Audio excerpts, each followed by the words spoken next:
Welcome back, fellas. So we took the motor down.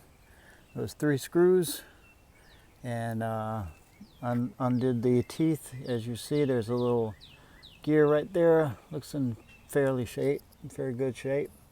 Now we're going to start drilling these 3 rivets. As you guys seen, I drilled one of them out already.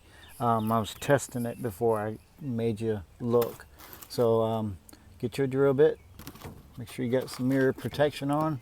Eye protection.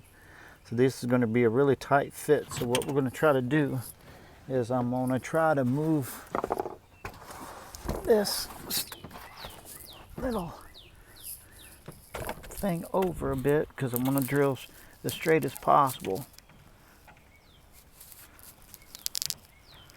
All right.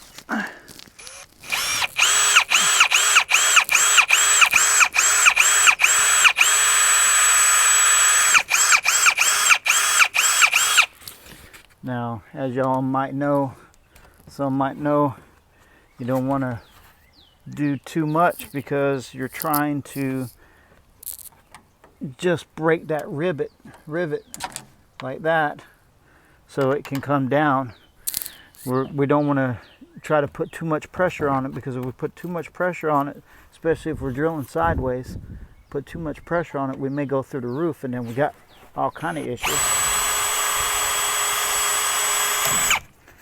All right, that one got it real good. See, it took the whole rivet out, and then up in that hole, we ain't got none left in the hole. Them other 2, we got some stuff left in the hole, but it's okay. We can always go back in and clean them up, just like so. See, I was hitting the top of the roof too.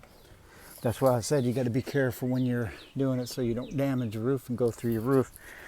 All right, so that's one side, and I'm gonna put y'all on pause, and I'll come back after we're all done, and we'll see what it looks like, and we'll start sliding these pieces out. All right, coming right back.